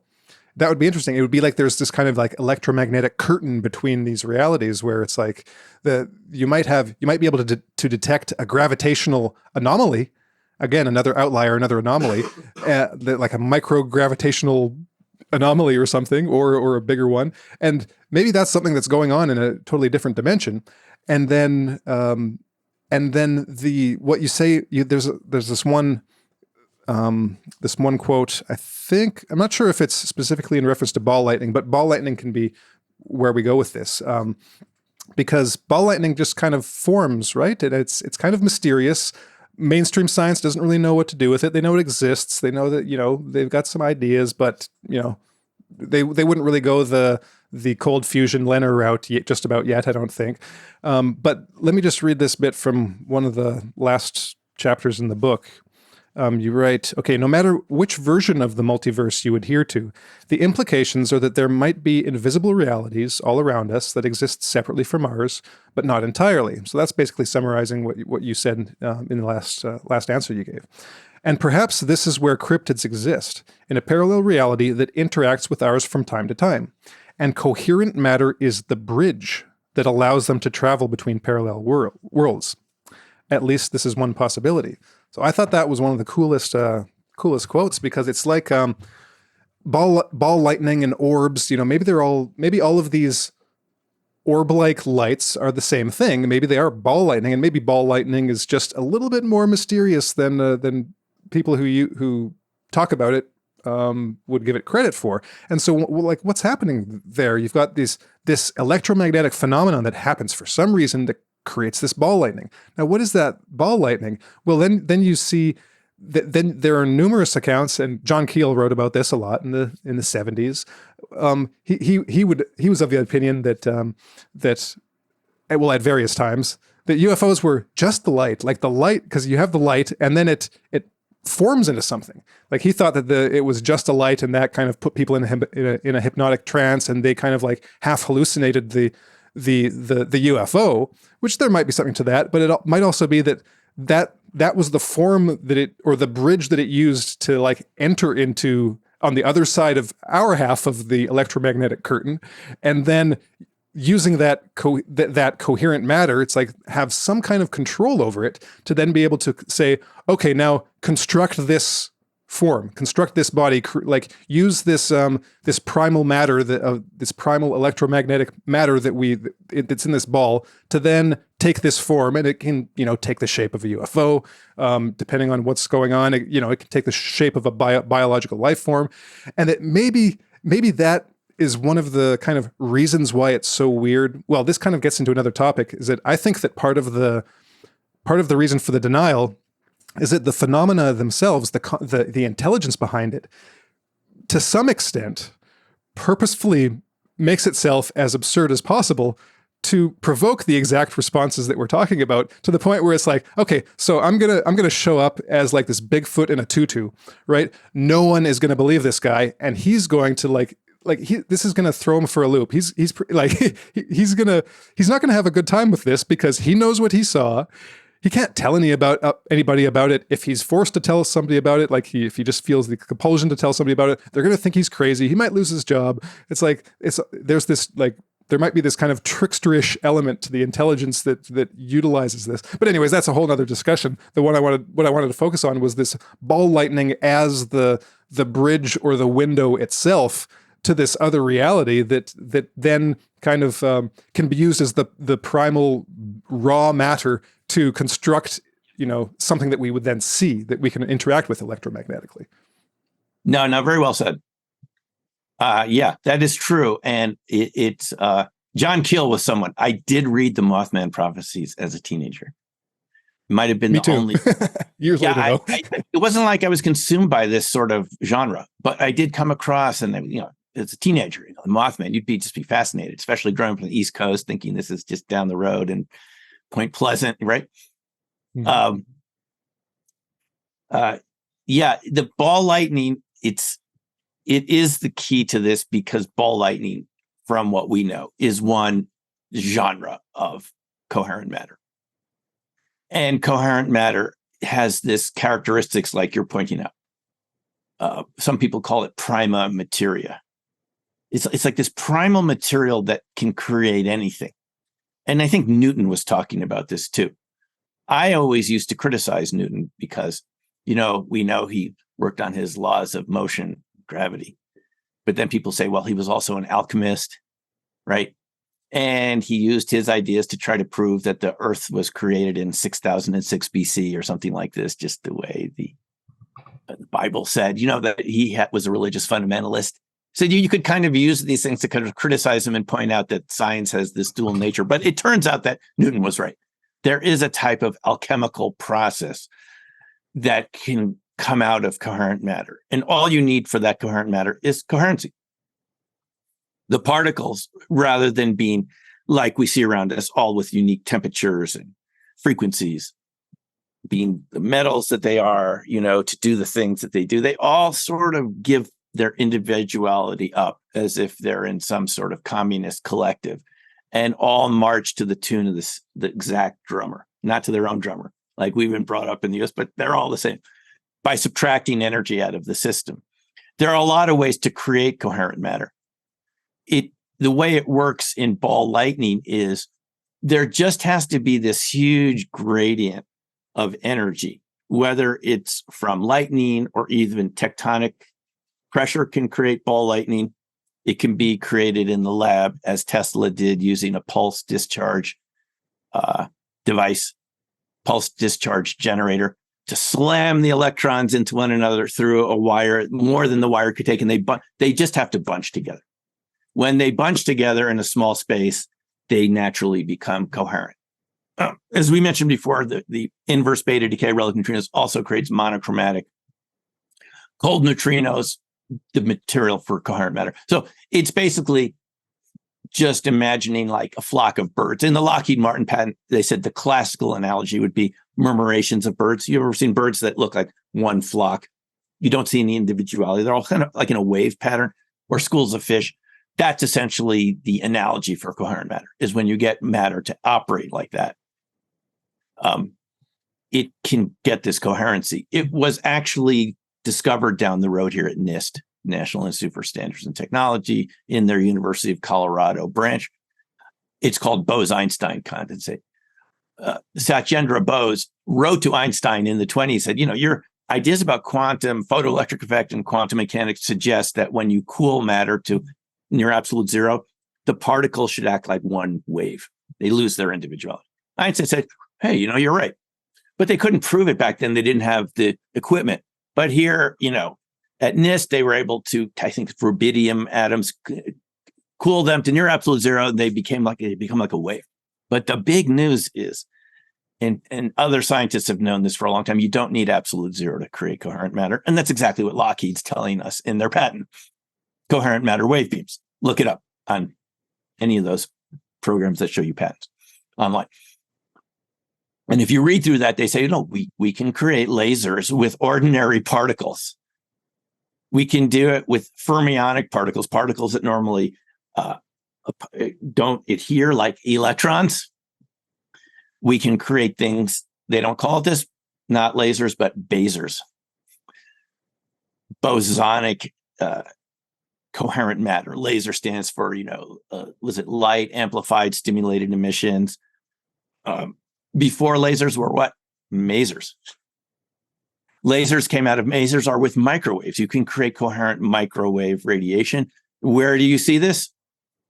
You see this on planets. There's a beautiful photo in Wikipedia, I believe, of, is it Saturn or Jupiter, of these cool light forms that look like an aurora over the poles of that planet. If you look for masers, you can find astronomical masers. These are all natural phenomena. They exist in nature and they can be recreated in a lab. And the principle behind this, which makes it so simple, beyond a certain distance, when you put particles together, there is an attractive force that binds the particles together. And as they get bound together with this very strong electromagnetic force, which again, Matsumoto wrote about, this is why his collected papers were called Steps to the Discovery of Electronuclear Collapse. Think black holes, but not gravity, electromagnetic collapses. Beyond a certain point, these particles will cohere in many different ways. And this idea, and I just discovered this a month ago, in this translation by André Koch Torres Assis, a Brazilian physicist who worked in plasma physics, who studied in UK and has worked recently in Germany. There was a physicist pre-Maxwell, Wilhelm Weber, who got written out of the textbooks, even though Weber is a magnetic unit of measurement, who proposed this exact same idea. He said beyond 10 to the minus 15th, even though they didn't have the microscopes and the equipment back then. He just did it with the math. This is the guy that discovered the speed of light, by the way, to a very close constant way back in 1846, He discovered these laws way before Maxwell or Lord Kelvin or any of these people. He proposed that beyond very closely packed particles will create negative inertial mass, another type of matter. We're used to positive inertial mass, normal objects. You push them, they move away. You hold on to them, they come to you.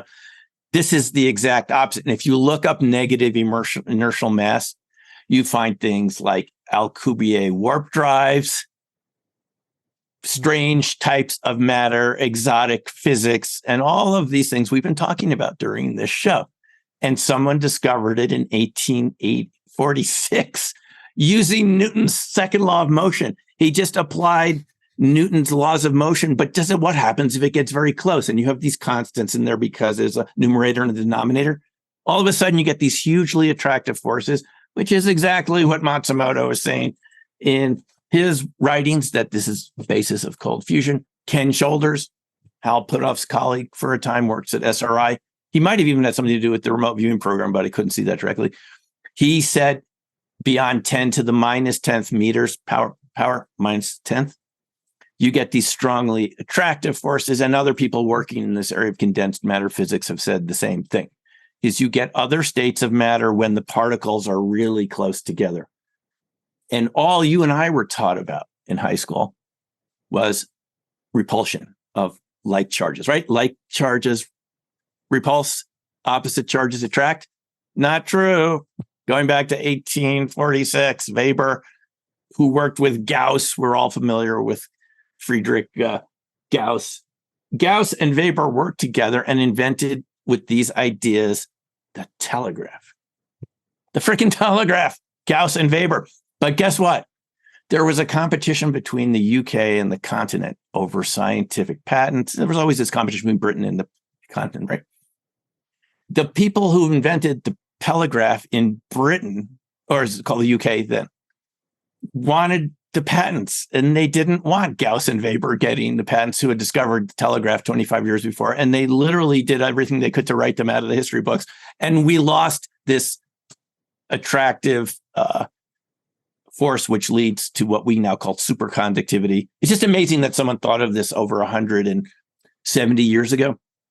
The basis for superconductivity and electromagnetic collapse, the same idea that cold fusion researchers talk about now, and you've had people like Shoulders and Matsumoto and others. So to go back to your comment about this, it is a strange type of matter. You read that little quote from the book. It was the Ukrainian company Proton 21.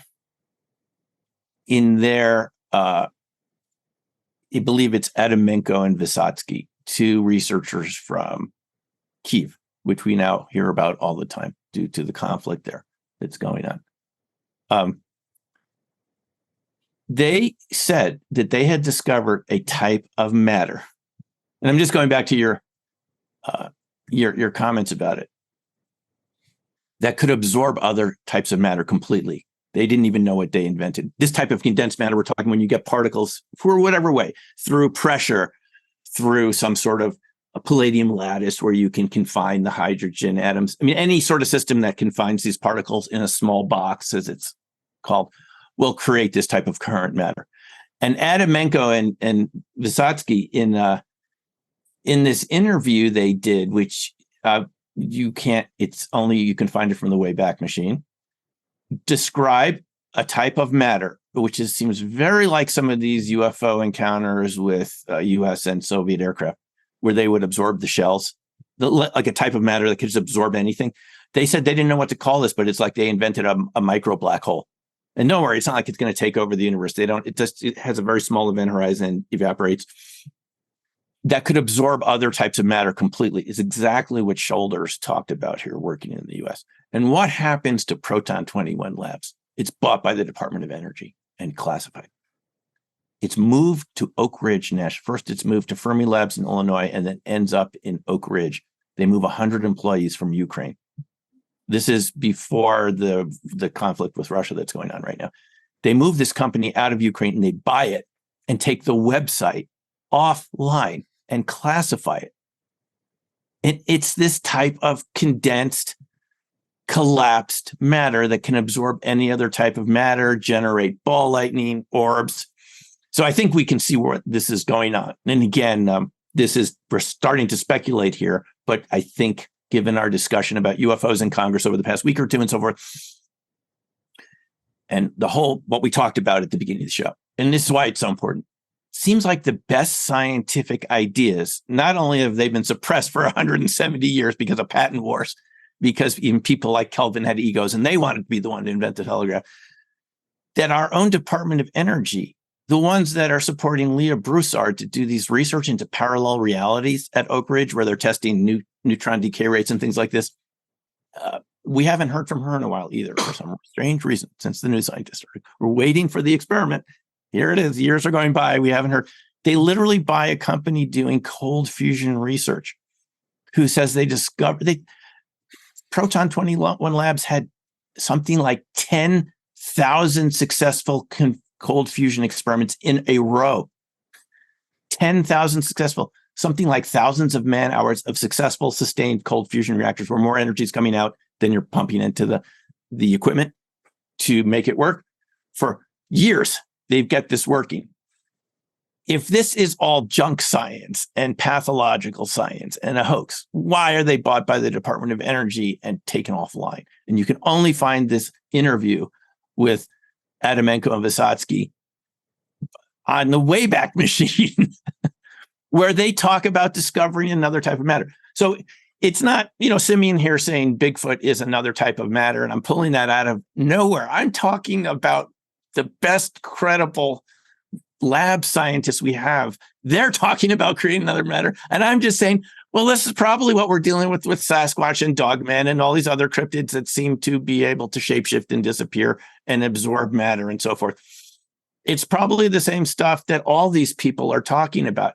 Why do they have all these different names for it? And someone asked for this the other day, how come the EVOs, Shoulders called it EVOs, and Meziets in Russia called it ectons, Tesla called it radiant energy. And Shakparanov, I've called it Kozyrev. You've heard of the Kozyrev, the torsion fields and so forth. Yep. Kozyrev Dirac monopoles. This produces a very interesting type of magnetism called magnetic monopole, something that Paul Dirac, a great physicist that actually moved to this country, talked about. Why do they all call it? These people have all been working in compartmentalized isolation because it's either classified or they just didn't. It's kind of the theme of this interview today. For reasons of professional credibility or something, maybe they didn't talk about what they had discovered, and each person thought they had discovered it on their own, only to realize you had Shoulders here working on it, Matsumoto, and Parkhomov, and all these people in different countries researching the exact same thing. Basically, various forms, condensed forms of static electricity, kind of oversimplified a little bit, but that's sort of what we're talking about, that produces these types of current matter. And we find out that all the governments around the world want to weaponize this, and you even have Lockheed patents. And you find the characteristics of this technology is so similar to what we find around these cryptids and UFOs and ghosts. Again, I'm using, Harrison, I'm using their words to describe another type of matter. And you could only say that it exists not just for lab experiments. And this is what I'm suggesting in Dark Matter Monsters, is that it's not just lab experiments. If we're figuring this out now in this wonderful conversation we're having, and these researchers on their own, in their own countries, are sort of discovering this coherent matter, I'm just coming along looking at the historical record and saying there's probably life forms, plasma life forms, condensed matter life forms that already do this from nature. We're just discovering what nature already has. They probably enjoy being invisible to us. You suggested from John Keel, maybe it's like a trickster, they can play with us. Maybe that's what it is. I'm just saying there's a third party out there, and it's not just ETs. It's something indigenous to the planet. I believe it is. Some people think Bigfoot's an alien or something. I think these are indigenous life forms that have been here the whole time. I think you can even find references to them in the Bibles, going back to Nephilim and Raphaim, these kind of giants and stuff. Ezekiel, there's a Hebrew word for electricity going back to the book of Ezekiel. We heard about Ezekiel's wheel. So the guess, just to summarize, I think we're rediscovering phenomena that have been around for a long time, and modern science gives it new names. And in our current political, global scene, there's classification and security considerations, but this is what nature creates. And if nature creates it, there's already life forms out there that exist alongside of us. And I think you could call that, they exist in a parallel reality. Yeah. Cool. Well, I think we'll end it there, Simeon. I mean, there were there were a few other things I wanted to, I thought might be fun to bring up, but we'll do it another time. So, just really quick, maybe tell us where are the best places to find your work, maybe like websites, your YouTube channel, and is there any projects you're working on currently that people can look out for? Sure, thanks. Yeah, the first project I'm working on is to do a revised edition of Black Swan Ghosts. Over the years, I encountered UFO and NHI witnesses. I guess we'd say UAP and NHI now, instead of saying UFO and ET. Whatever they are, I just encountered these people, whether it was in UK with the crop circles or through remote viewing. And I wrote this book called Black Swan Ghosts of all these different witnesses, fascinating people, just amazing cases in there. And since 2017, I've had more cases that should be in the book. So I'm doing a revised version of that'll come out next year, early next year. So that's my project number 2. You can look out for a revised version of Black Swan Ghosts with more incredible cases and people have handled these materials, stuff we've been talking about today, missile security guards at Minot and people that have seen these things in the military and so forth. My blog is newcrystalmind.com, and you can find links to all these books, Dark Matter Monsters. Dark Matter Monsters has its own website, darkmattermonsters.com. But if you go to newcrystalmind.com, you can find links to these books. I even just put up a link that you can download the ebook right from me if you prefer PDF to any of the other electronic formats. I set up a little store just to instantly download any of these books. Opening Minds, which, as you pointed out, was about RV and crop, resonance and crop circles and so forth. So you can go to New Crystal Mind. You can go to my YouTube channel. Just put my name in. I think that official title of the channel is Fractal Friend. And you can connect with me that way. I always like to have witnesses. I've done interviews with them, as you can see on the YouTube channel. That's always a lot of fun. And YouTube's just a great resource, I think, for those of us in these fields, because we can really, have a dialogue about this and do live streams. It's quite incredible. So that's the best ways, is newcrystalmind.com or my YouTube channel. I do have an RV class coming up, but that's an intermediate class for people. If anyone out there already knows the basics of the CRV system, you can take our intermediate class, but it's for people who basically have taken my other beginning classes, and we're going to do that starting in January. Cool. We might have to talk about some more like parapsychological stuff next time. So that'll Sure. Happy to. Yeah. All right.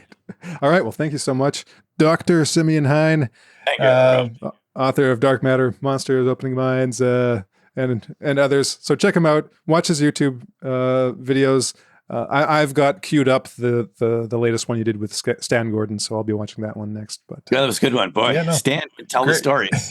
So it was great talking to you, Simeon. Thanks a lot, guys. I really enjoyed it. You. Thanks for everybody. We'll talk again talk sometime.